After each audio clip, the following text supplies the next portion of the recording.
Before we go any further into this video, I want to bring up the event that puts this video into context. The event in question is a tweet from a company called Tactical Studies Rules Inc. or TSR. For those of you hardcore D&D fans, you might remember them as the original publisher of D&D from 1974 to 1997 before they were finally bought by Wizards of the Coast, or WotC as some people refer to it, who managed D&D until now. The company recently reformed with the son of the original leader taking a leadership role after lots of legal disputes and ownership claims. TSR has made a statement to a lot of people on Twitter that has caused some really interesting discourse. The tweet reads, "In today's hyper-polarized culture, we have a firm commitment to #keep gaming fantasy. We invite you to escape with us." It didn't really sound like a bad statement at first, but there are some Twitter detractors who seem to disagree with this opinion. Some even go so far as to say that TSR are a bunch of bigots. Those are what I discussed in my last stream, Saturday 7 PM Eastern Time, if you want to catch up. But there's an update to the story. It turns out that the social media manager of TSR that made the last tweet is replaced with another social media manager. It's probably due to the backlash being gained from the last tweet. So much for all of that, but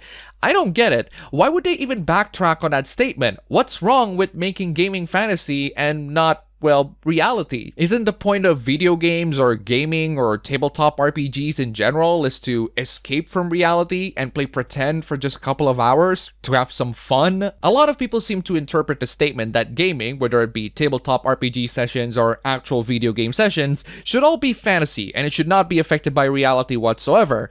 In reality, a lot of aspects in fantasy are influenced by reality in a lot of ways. Otherwise, most fictional content wouldn't involve human beings. Even the fictional content that don't involve human beings, as the Spotlight, always display human-like characteristics and human-like behaviors. The humanity of a fictional content is one of the most important foundational bases that makes a good portion of why fiction resonates with us so much. It's one of the biggest ways in how a fictional content can feel so real and so relatable to us, even if it takes place in locations that don't exist, involving people that don't exist, or even objects that don't behave how they should have behaved in the real world. So I cannot deny that some aspects of reality are definitely influencing fiction, and how it's, in my opinion, practically impossible to disassociate these aspects. But keep in mind that I said some aspects of fiction. Some aspects of fiction being based in reality is pretty much inevitable, and in fact necessary for the fiction to work. Human empathy, human-like behaviors and characteristics,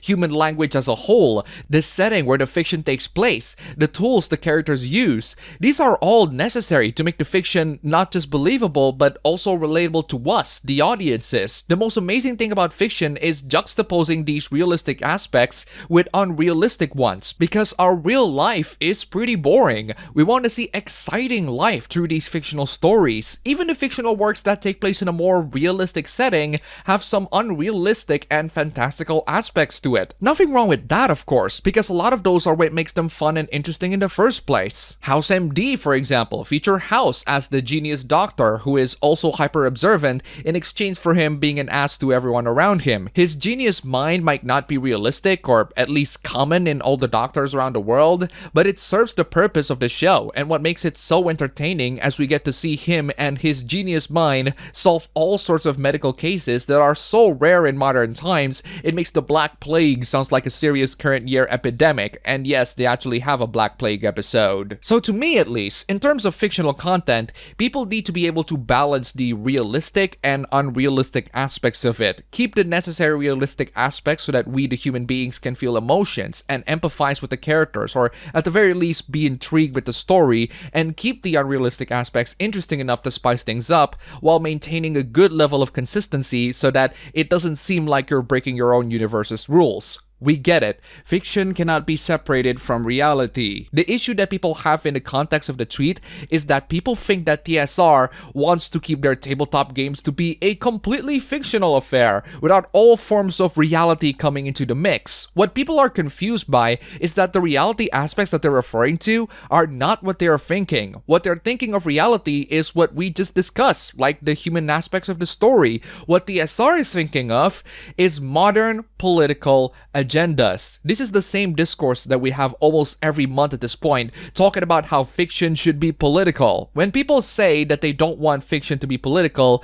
they mean that they don't want modern political agendas in it. In universe politics, where factions discuss the fate of one's nation in that fictional universe, that's okay. But politics like Life is Strange 2, where they show the big wall at the end of episode 5 as an obstacle for the two Hispanic main characters, even though the game never explains who erected the wall, why the wall is created, and never even show or mention Trump at any point in the game, that's what people don't want in games. And most importantly, people don't want politically obsessed individuals to enter the fan base. Why? Because politics ruin everything. There's a good reason why we gatekeep politically obsessed and overly sensitive individuals off of the fan base. It's because they're killing what makes the fan base fun. Unfortunately, these individuals play really scummy tactics that make them seem like saints to the public. The first tactic is to play the victim by pulling the minority card. So if they feel excluded, they're gonna use their identity as an excuse, even though it's their behavior specifically that makes them to be excluded in the fan base. The second tactic is to seek prejudice and bigotry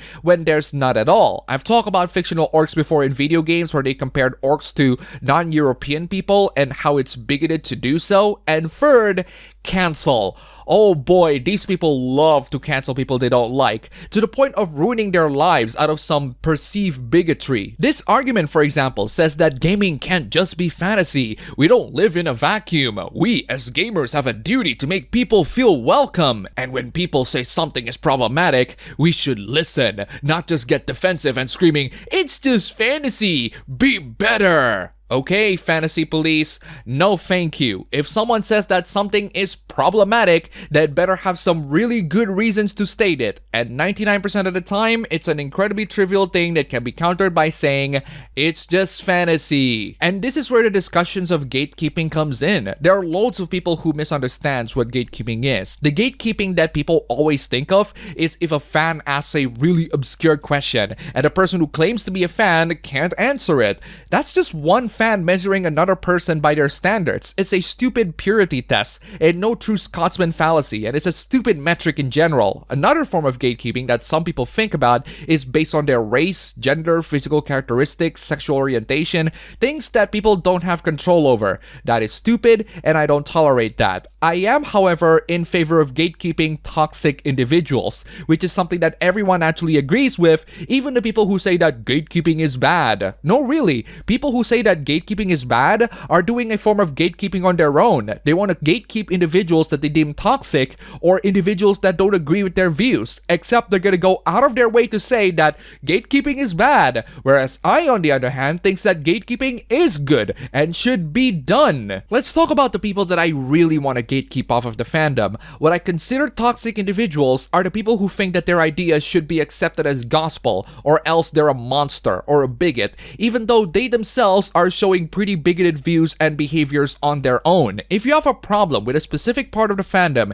and you call them problematic, there's nothing wrong with you airing those opinions. Maybe it is problematic and we can have a discussion on fixing it, but that would require us to have, well, a discussion. And unfortunately, most people who call things as problematic don't want to have a discussion in how those things are problematic or how they are not problematic. Not to mention, these people treat every criticism of their opinion as hateful or bigoted. These are the types of people I despise the most, and I want them to get off the fandom. These are the actual bigots of the fandom. These people call out prejudice and discrimination when there are none, and when their ideas are challenged in some way or the other, they refuse to back it up. Those are what I consider toxic individuals. It doesn't matter where your politics land, because all sides of the political spectrum have serious problems on their own. One side of the extreme will say that gaming is problematic because it has sexy women in it. The other side of the extreme will say that gaming is problematic because it has LGBT stuff in it. Both of these people don't want to have their ideas challenged, and even if they do, they treat all of their detractors as bigots or degenerates, depending on which political spectrum they land.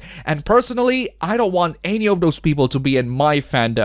Like this person over here saying that D&D has bigotry baked into its DNA. Excuse me, what the hell are you on about? D&D was made by cishet white men for cishet white men.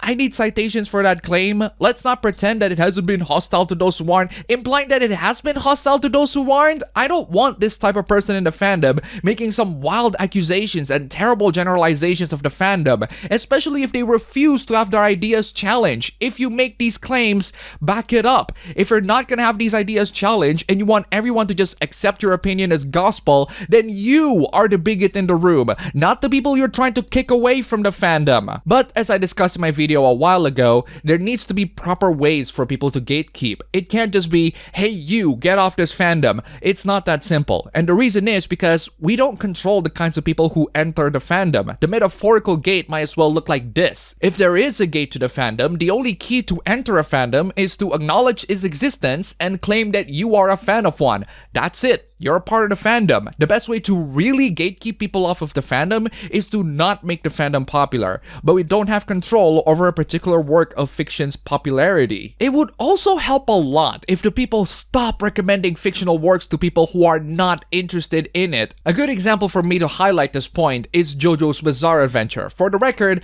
I love JoJo. I think JoJo is great. However, their fandom relentlessly, and I mean relentlessly, recommend JoJo to everyone left and right, including to people who are not interested in JoJo. In result, the fans are opening the floodgates of people making the dumbest and stupidest of JoJo takes, like how you're not allowed to make anything 18 plus of Jotaro, Kakyoin, or Giorno because they're under the age of 18. These are fictional freaking characters. They are not real. You trying to release what people want to do with fictional characters is not gonna help real teenagers being groomed by predators. And it's not just bad takes. A lot of people, especially the younger and more sensitive ones, will always call things out as problematic, and if you like these problematic stuff, that means you're an evil person in some way or the other. It's a problem that always happens in a lot of fandoms, and it will continue to happen in the future. Unfortunately, game companies will continue to hire toxic individuals who refuse to have their ideas challenged, because that's the safest option for them. If they want to be put in a controversy, they'd rather be controversial to people who don't have power in the industry, as in us. Yeah. That's right. They think that we, as the consumers of this industry, don't have the power to change the industry simply because we're not in the same significant positions as the gaming press, who are dominated with one side of the political spectrum and are incredibly dogmatic with their views, with no desire of any forms of discussions or to have their ideas challenged whatsoever. These game companies would rather cater into these toxic people rather than the consumers who actually built their legacy in the first place. I respect people who I disagree with, but are still willing to have a discussion, rather than people who talk smack and run away when they got challenged. Those people are the ones that I gatekeep. Doesn't matter what your physical characteristics or sexual orientations are, if you behave like a toxic individual, you're out of this fandom. Plain and simple. That's all for the video today. Like the video, subscribe for more, support the channel by donating down below, and thanks for watching.